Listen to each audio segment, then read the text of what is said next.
Well, it's going to be a long weekend, Lee. Is it going to be a painful weekend?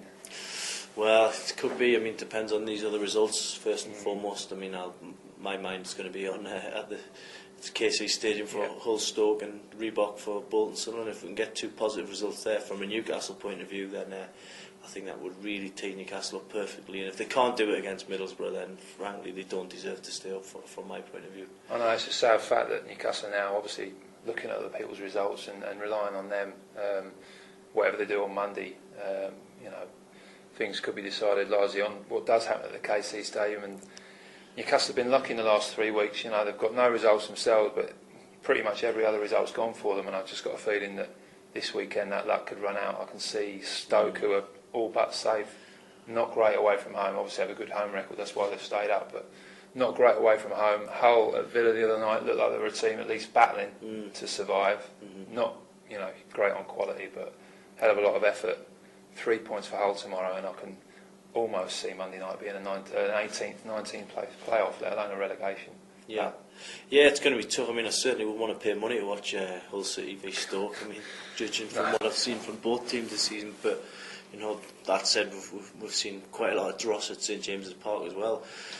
I just think Newcastle need to, whatever happens over the weekend, as long as they can go in that Middlesbrough game, if they win, they're going to stay and have something to clutch to going in the Fulham game.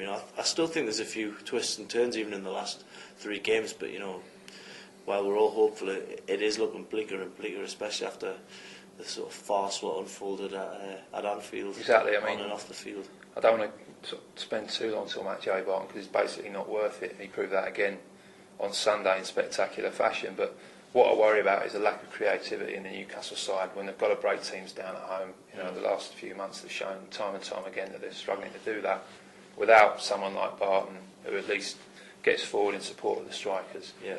You worry that the longer the game goes on Monday, the more anxious things get, the harder it's going to be for Newcastle to get that goal that's been so elusive, during Shearer's time back in charge at Newcastle, which has been a bit of a nightmare. You wouldn't think that the club's record goal scorer could oversee such a drought, but that's the way it's been.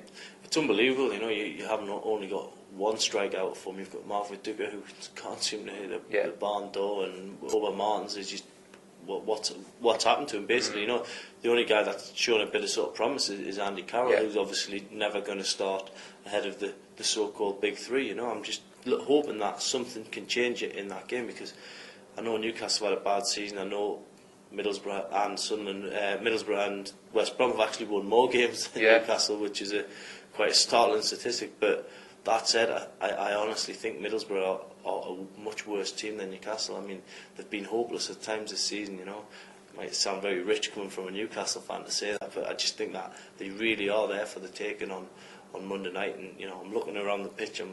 Alan Shearer said it today. You're looking at people like Kevin Nolan and Danny Guthrie who really put in a performance that we've all been waiting for, and it just hasn't happened.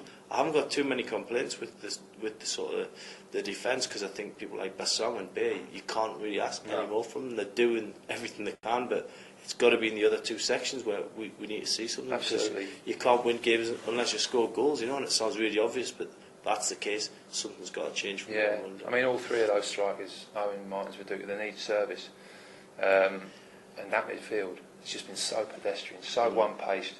Just no one getting up in support of the strikers, no one putting the right type of ball into the strikers.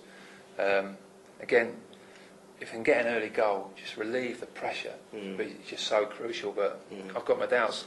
For having said that, Boro just can't score, so you would hope, as you say, that Newcastle's back 4, who haven't done badly since Shearer came back, haven't done badly, on quite a few occasions this season, as you say, Bay and Bassong have been outstanding. You just hope that they will keep a clean sheet, but can Newcastle score? Tomorrow, Sunderland-wise, I struggle to see them getting much at Bolton. They really do. So you'd hope that they would still be in the mix.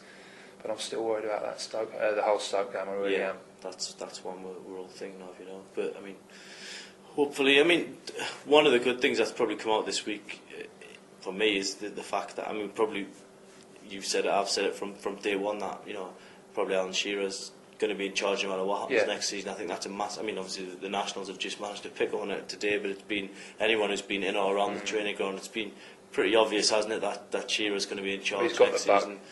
So that's something to maybe cling on to. the brown stuff's going to hit the fan, isn't it, at Yeah. the end of the season, no matter what happens, and there'll be criticism directed at Ashley, but if anything could cushion the blow, it would be Shearer being in charge next season in the Championship, and for me that's probably the best thing that's emerged over the last few weeks. It has to happen. I mean, if they go down, that has to happen. Otherwise, God knows what would happen. It doesn't bear thinking about. No.